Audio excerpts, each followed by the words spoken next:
जय हिंद साथियों, मैं अमित पाटीदार जीएलसी आईएएस के ऑनलाइन प्लेटफॉर्म में आप सभी का स्वागत करता हूं। तो साथियों, ये जीएलसी आईएएस की एप्लीकेशन है जिसे आप प्ले स्टोर से डाउनलोड कर सकते हो और ये आपकी सफलता में महत्वपूर्ण भूमिका निभाएगी। तो आज साथियों हम मैत्रक वंश के बारे में पढ़ेंगे कि मैत्रक वंश का उदय कैसे होता है।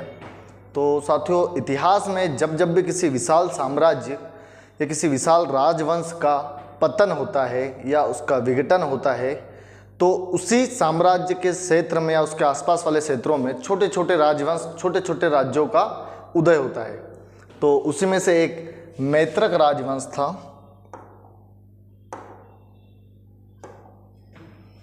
मैत्रक वंश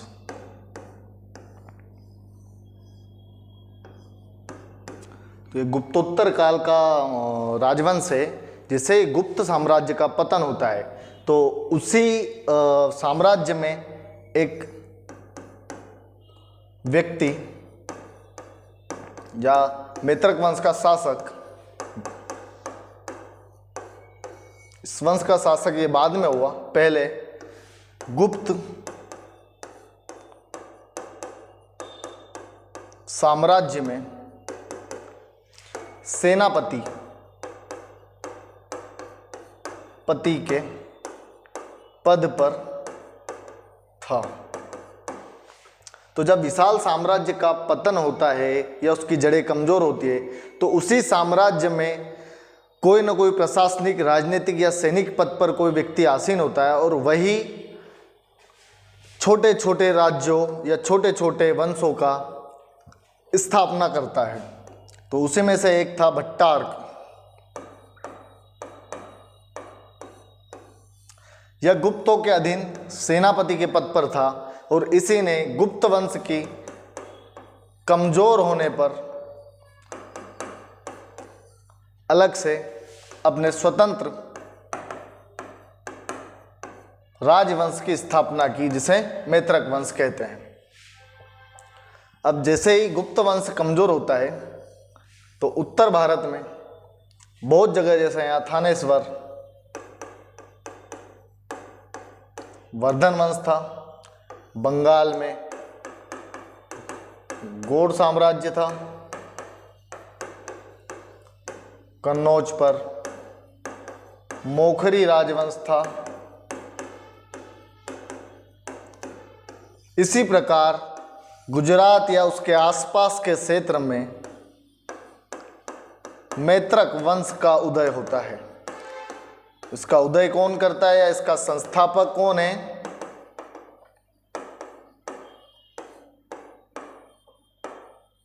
भट्टार्क।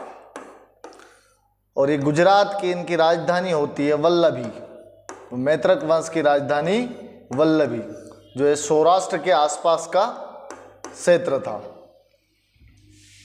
तो आइए जानते हैं मैत्रक वंश।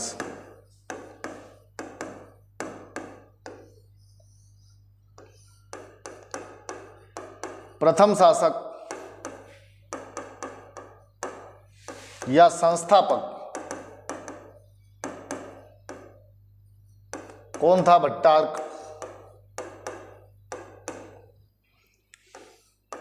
यह गुप्तों के अधीन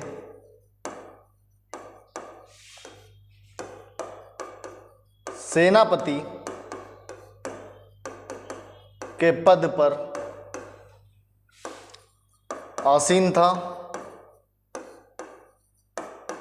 जैसे गुप्त साम्राज्य कमजोर होता है, इसकी जड़ें कमजोर होती है, तो ये वल्लभी गुजरात के आसपास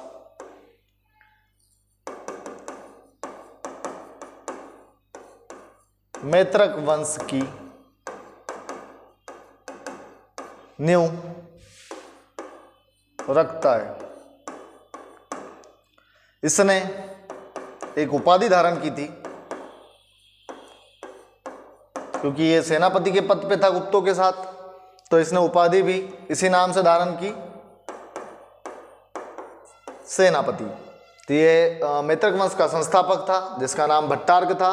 यह गुप्तों के अधीन सेनापति के पद पर कार्यरत था और इसने वल्लभी को अपनी राजधानी बनाया और इसी के आसपास, गुजरात के आसपास वाले पार्ट पर मैत्रक वंश की नींव रखी और इसने एक उपाधि धारण की थी जिसे सेनापति कहा गया, क्योंकि ये पहले गुप्तों के अधीन सेनापति के पद पर ही बना हुआ था। आगे देखते हैं, जैसे मैत्रक वंश है,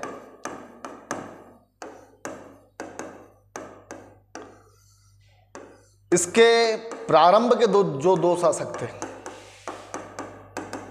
प्रारंभ के दो शासकों ने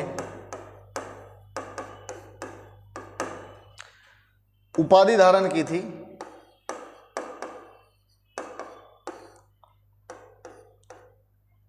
सेनापति की। जो उसके प्रारंभ के दो शासक थे, मैत्रक वंश के प्रारंभिक दो शासक थे जिन्होंने सेनापति की उपाधि धारण की थी। तो पहला तो कौन था? भट्टार्क था जिसने मैत्रक वंश की स्थापना की, और दूसरा था धरसेन। दूसरा कौन था? धरसेन। इसके बाद जो तीसरा शासक आता है जिसका नाम रहता है द्रोण सिंह।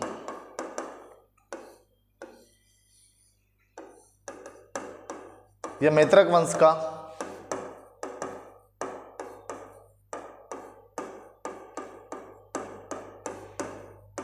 तीसरा शासक था, क्योंकि जैसे भट्टार्क और धरसेन का कार्यकाल समाप्त होता है उसके बाद के जो इसके उत्तराधिकारी आते हैं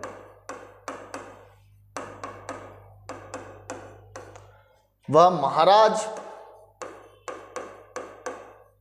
या महासामंत की उपाधियां धारण करते हैं।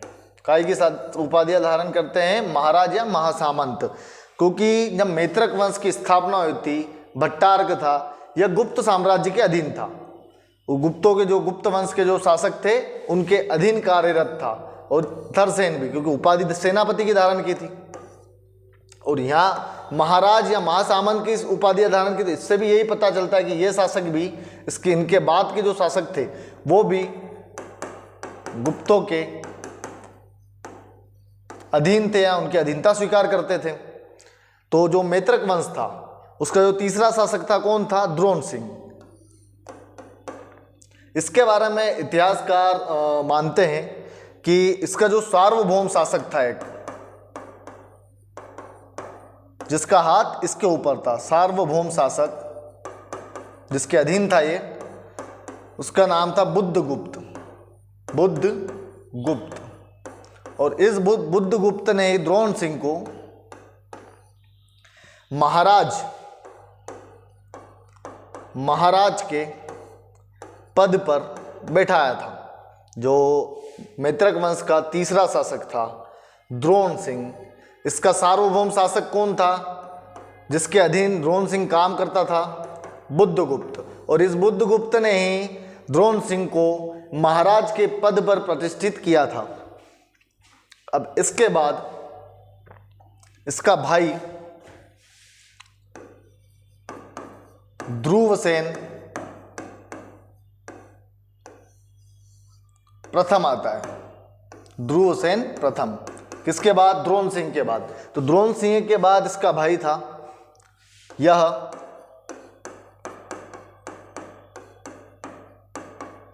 द्रोण सिंह का उत्तराधिकारी था। इसने एक उपाधि धारण की थी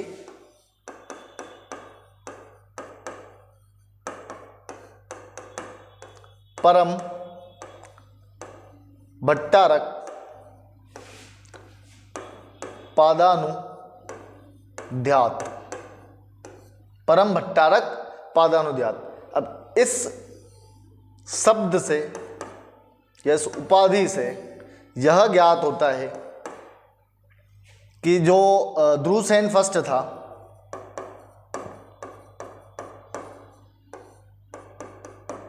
यह भी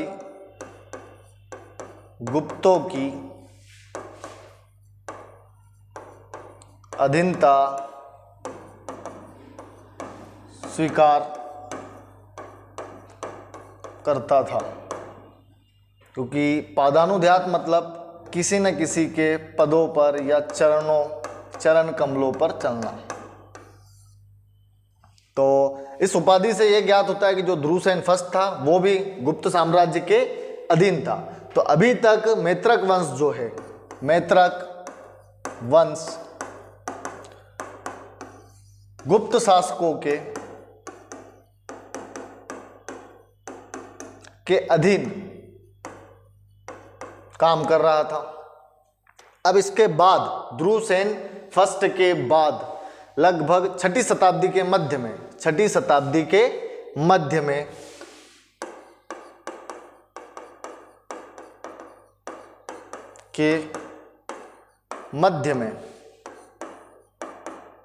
जो मैत्रक वंश है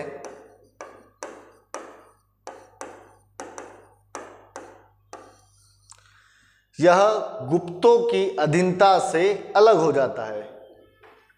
जो मैत्रक वंश है छठी शताब्दी के मध्य में गुप्तों की अधीनता से स्वतंत्र हो जाता है। जब मैत्रक वंश गुप्तों की अधीनता से अलग होता है तब मैत्रक वंश का शासक था कौन? गुहसेन। जैसा क्वेश्चन आ सकता है कि जब मैत्रक वंश गुप्त साम्राज्य गुप्त शासकों की अधीनता से अलग हुआ तब मैत्रक वंश का शासक कौन था? गुहसेन। इसके बाद मैत्रक वंश का एक महान शासक आता है ध्रुवसेन द्वितीय, बालादित्य।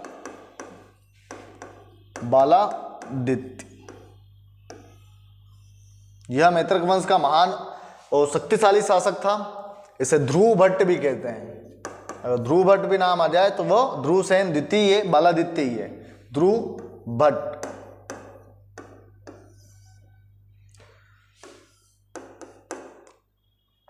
इसके बारे में ऐसा इतिहासकार मानते हैं कि यह हर्षवर्धन, जो वर्धन वंश का सम्राट था, हर्षवर्धन, उसका समकालीन था तथा यह हर्ष का दामाद भी था। हर्षवर्धन, ऐसा इतिहासकार मानते हैं कि हर्षवर्धन ने अपनी पुत्री का विवाह ध्रुवसेन सेकंड बालादित्य ध्रुव भट्ट से किया था। और ऐसी जानकारी भी मिलती है कि जो ध्रुवसेन सेकंड है, यह हर्षवर्धन ने जो कन्नौज धर्म सभा का आयोजन किया था, जिसे धर्मों का महासम्मेलन कहते हैं, कन्नौज धर्म सभा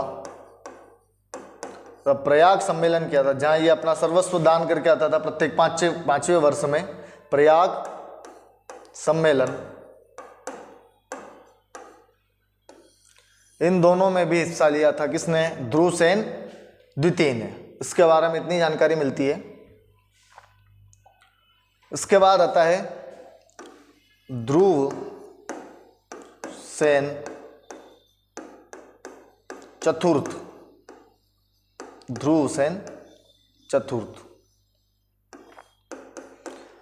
यह मैत्रक वंश का एकमात्र ऐसा शासक था जिसने परम भट्टारक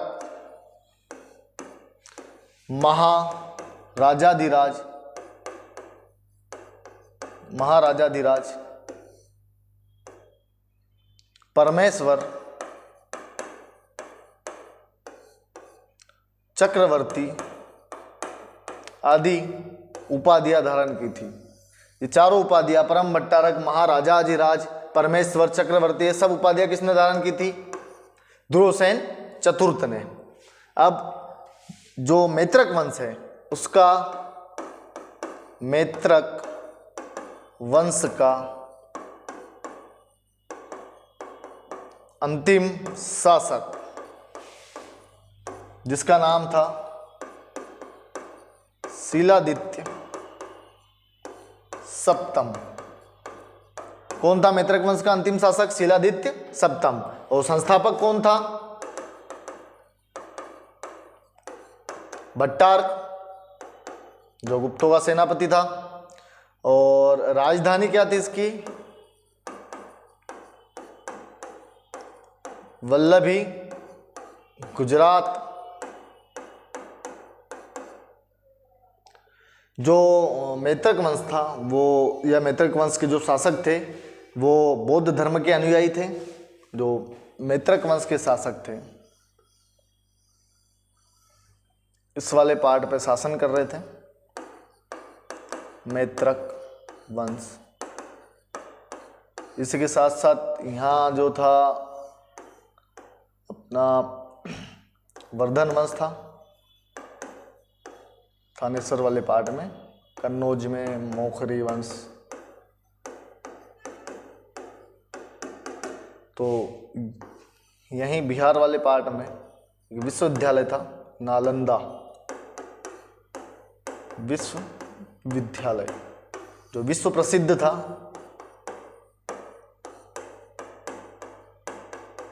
और यहीं एक प्रसिद्ध चीनी यात्री हेनसांग बौद्ध धर्म की शिक्षा ग्रहण करने आया था। उसी प्रकार जो वल्लभी था, यहां भी एक विश्वविद्यालय था जो बौद्ध धर्म की शिक्षा के लिए प्रसिद्ध था।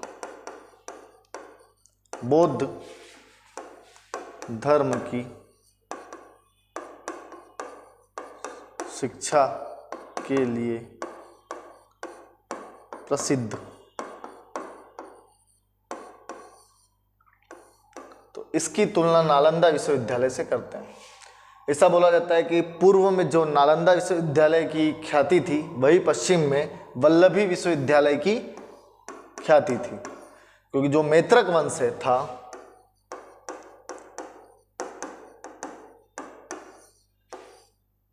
इसे धार्मिक संस्थानों के संरक्षण के लिए जाना जाता था।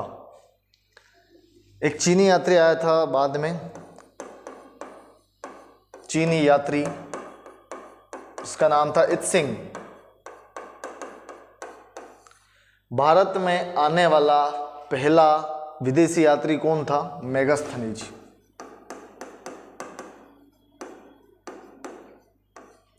जो सेल्यूकस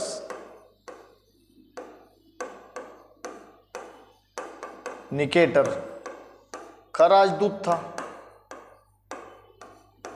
सबसे पहले कौन आया था विदेशी यात्री भारत में? मेगास्थनीज। जो सेल्यूकस निकेटर, ये सेल्यूकस निकेटर सिकंदर महान जो था उसका सेनापति था। और सेल्यूकस निकेटर का राजदूत कौन था? मेगास्थनीज, जो चंद्रगुप्त मौर्य के राज दरबार में आया था। इसके बाद जो विदेशी यात्री आया था वो चंद्रगुप्त विक्रमादित्य के शासनकाल में आया था, जिसका नाम फाहियान था। उसके बाद एक चीनी यात्री आया था हेनसांग, जो हर्षवर्धन के शासनकाल में आया था। और उसके बाद आता है एक इत्सिंग नाम का चीनी यात्री। यह इस विश्वविद्यालय, जो वल्लभी विश्वविद्यालय, उसकी बहुत ज़्यादा प्रशंसा करता है, इसकी बहुत ज़्यादा प्रशंसा करता है। तो साथियों, हमने आज मैत्रक वंश के बारे में अपनी प्रारंभिक परीक्षा के अनुसार पढ़ा, देखा। आपको उम्मीद करता हूँ आपको अच्छे से समझ में आया होगा। तो धन्यवाद साथियों।